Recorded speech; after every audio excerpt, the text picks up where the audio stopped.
Speak on behalf of my lawyers because most of the job speaking about this case was done yesterday.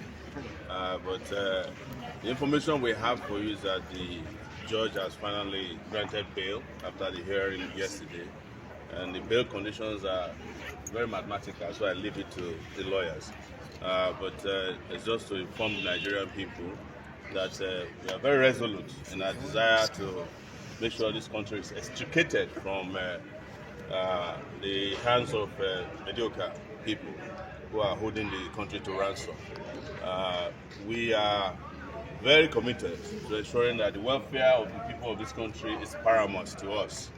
And we are not doing it because elections are coming. We are not emergency activists, the ones that started yesterday, El-Rufai Amaechi and the rest of them.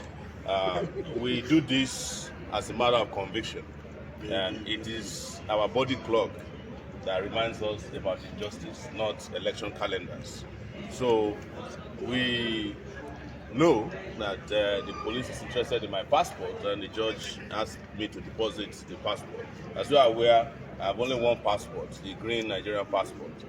But you can take the passport, but you can't take away my rights. You can't shut me up. You cannot make me disappear. It's not possible. And I want to assure you that as we continue to defeat our enemies, these people will be defeated as well. I am sure that some of you were here when Buhari charged me in 2019 for treason. And I told you that Buhari will be disgraced out of office. Though he completed his tenure, but it's a shadow of himself now, dancing with musicians and spraying money in wherever he is. He's now giving testimonies around the world so that he can earn, what do they call it, the estaco that they collect. So the same thing will befall anybody that has destroyed this country. They will never enjoy their retirement. And the same thing applies to all these guys. And I want to remind our brothers in the police force as well that even though you might think we are not friendly with you because you have compromised yourself, but we also understand the difficulties you are facing. A DPO that has 500 men under his command gets 30,000 naira in a quarter to manage a police station with 500 men. So for him to buy fuel, he has to do extortion. For him to even buy stationery, he must extort somebody. In some cases, the elite will ask them to go and shoot somebody. The family of the person they have just shot will be the one to buy ampiclos for the policeman who is now sick after shooting the person. That is the nature of our country. And I've heard a lot from you, and I want to say it, and I'm not patronizing the police. We want to extricate the rank and file of the police from that slavish pension system. Take your pension before retirement. So, and I've consulted with the chief. If it means that we do a nationwide protest for that, we are not doing it to patronize you. We will still deal with you if you do stupid things. But as employees of the federal government, you deserve housing, education for your children. You deserve to get paid more than a banker that you are protecting, because without the police, the bank cannot open.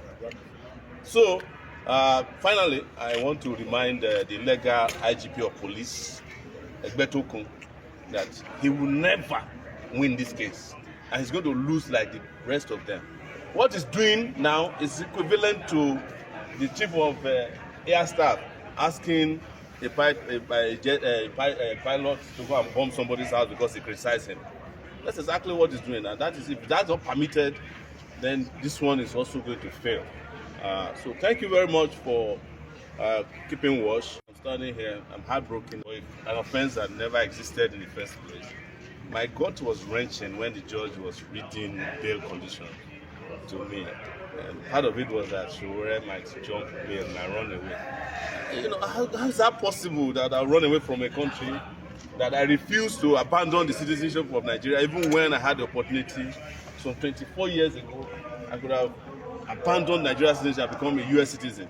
If I was a US citizen today, if you seize my Nigerian passport, you can't seize the US passport. I will just fly out the next day.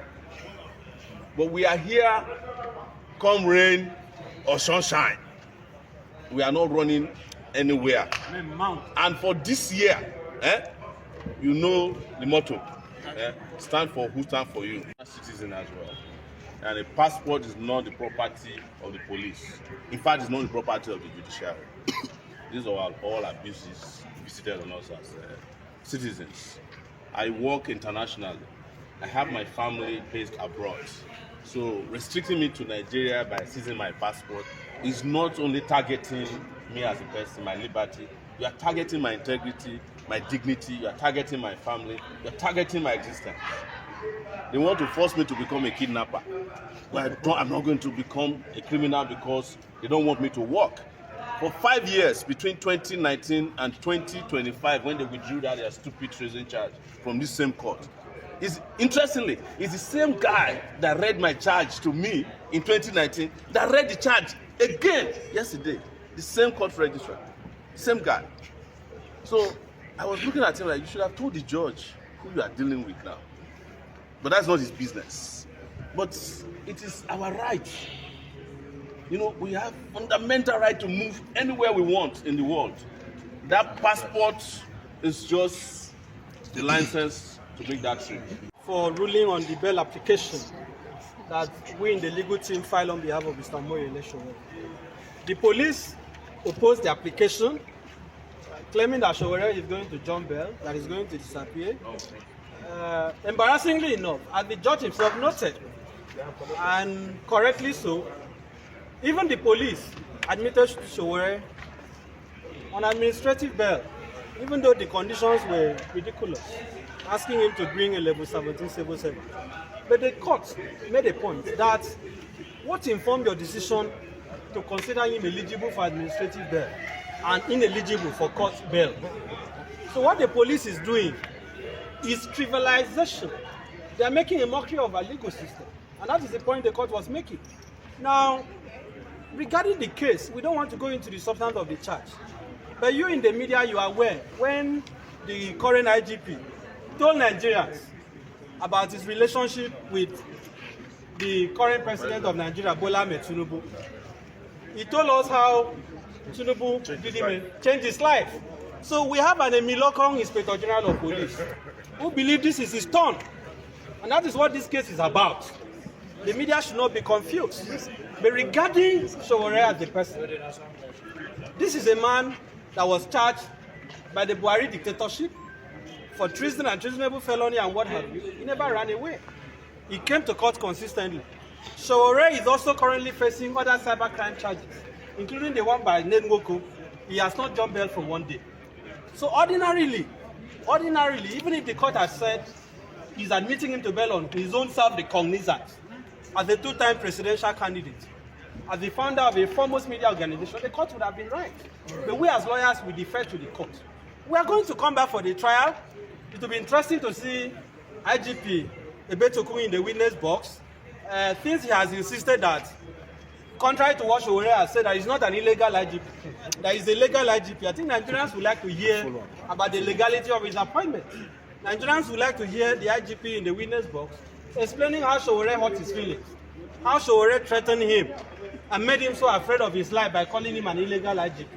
But this is Nigeria. It is in Nigeria that an IGP will say this kind of things. Okay? There are some countries that if you speak in this manner, you will lose your job. So we'll come back on the next date and let's see how far they are going to go with this. It was granted in the sum of 10 million naira with one shorty in like sum.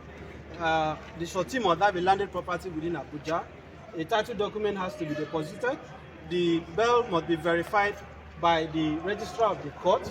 However, my lord, in a very well-considered decision, and of course, his international passport, which is the one that worries us and our clients, that he can no longer go to see his family. Sowore should not be held hostage by the Nigerian state. But we respect the decision of the court nonetheless.